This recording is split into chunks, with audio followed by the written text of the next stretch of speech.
ఒక్క మీటింగ్ పిలవలేదు.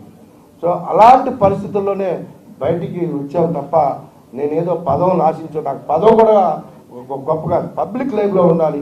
మీరు ఏ విధంగా అయితే సీఎం కావాలనుకున్నారో మీతో పాటు మేము ఎమ్మెల్యేలు అవ్వాలని వచ్చాం.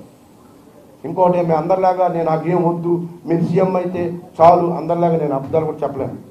మీరు సీఎం అవ్వాలి, మేము ఎమ్మెల్యేలు అవ్వాలి, ఆ కోరికతో వచ్చాను తప్ప నేను దొంగ మాటలు అందరిలాగా యాక్ట్ నాకు సీట్ ఇచ్చినా ఇవ్వకపోయినా పర్వాలేదు కార్యకర్తగా పనిచేస్తారు. కార్యకర్తగా పనిచేసే వాళ్ళు ఎందుకు పార్టీలు మారాలి? ఏ పార్టీలో ఉండేవాళ్ళు మీరు? ఆ పార్టీలో కార్యకర్త చేయొచ్చు కదా. ఇప్పుడు ఎందుకు పార్టీలు మారారు? మళ్ళీ మారుతున్నారండి అందరూ. సో అన్ని దొంగ మాటలు, ఆ దొంగ మాటలను పక్కన పెట్టండి. ముందు కార్యకర్తగా ఉంటాను, సైనికుడిగా ఉంటాను, అన్నీ అబద్ధాలు. అలాంటి వాళ్ళ వల్ల ఇవాళ ఈ పార్టీ ఇలాగ అయిపోతూ ఉంది. సో ప్రతి ఒక్కరు కూడా రాజకీయాల్లో టైం అంతా వేస్ట్ చేసుకొని వాళ్ళ జీవితం ఇందులోకి రావడానికి కారణం ఏదో ఒక పదవి చేయాలి, పబ్లిక్ సర్వీస్ చేయాలి, నేను ఒక గొప్పని అవ్వాలి, నేను ఒక రాజకీయ అవస్థ తప్ప ఎవరు కూడా టైంపాస్గా రాదన్న నిజాన్ని మీరు గ్రహించాలి. అంతే తప్ప నాకు సీట్ ఇచ్చినా పర్లేదు. ఈ ముందు ఇలాంటి వాళ్ళని దూరం ఉంచితే ఖచ్చితంగా ఏ పార్టీ అయినా బాగుపడితేనే తెలియజేస్తాను.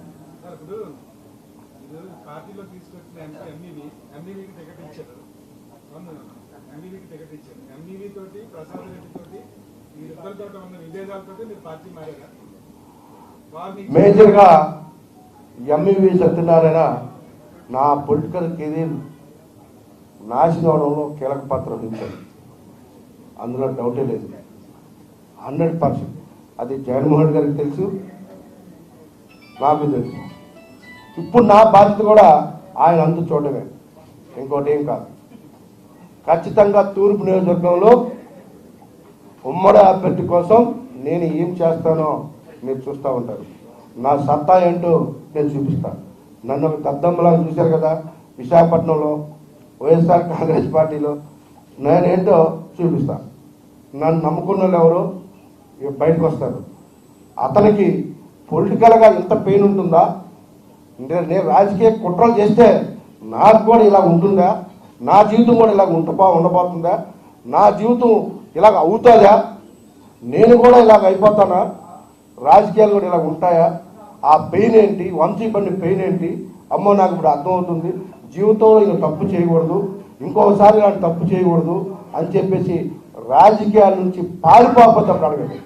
మళ్ళీ చెప్తా ఉన్నా, రాజకీయాల నుంచి పారిపోకపోతే అడగండి. జగన్మోహన్ రెడ్డి గారు ఏ విధంగా అయితే మమ్మల్ని ఆదేశించారు అప్పుడు ఆ విధంగా పనిచేస్తాను. ఇవాళ మా పవన్ కళ్యాణ్ గారు ఏ విధంగా అయితే ఆదేశిస్తారో అది ఏ విధంగా నేను ఎప్పుడు పార్టీలో ఆయన కలిసి పనిచేయమంటే ఎవరితోనే పనిచేస్తాం. ఉమ్మడి అభ్యర్థి ఎవరుంటే వాళ్ళకే పనిచేస్తాం. ఉత్తరాంధ్రలో ప్రతి నియోజకవర్గంలో ఉమ్మడి అభ్యర్థుల కోసం నా శక్తి ఉంచినామని పనిచేస్తాను. ఇచ్చాపురం కుప్పం వరకు వెళ్తా. నాకున్న పరిచయాలు, నాకున్న బంధుత్వం, నా మీద ఉన్నటువంటి అభిమానులు, నాకున్నటువంటి పరిచయాలు, నాకు 15 సంవత్సరాల పొలిటికల్ పరిచయాలు, ప్రతి ఒక్కరిని కూడా రిక్వెస్ట్ చేస్తా, ప్రతి ఒక్కరితో కూడా ఓటేయిస్తా. అందులో ఎటువంటి సందేహం లేదు. ఇక్కడ ఎక్కడ భయపడేది లేదు, రెండు లేదు.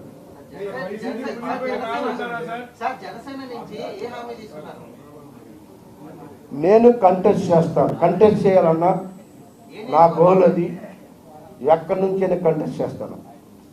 విశాఖపట్నం సిటీలు ఎక్కడి నుంచైనా చేసే దమ్ము నాకుంది.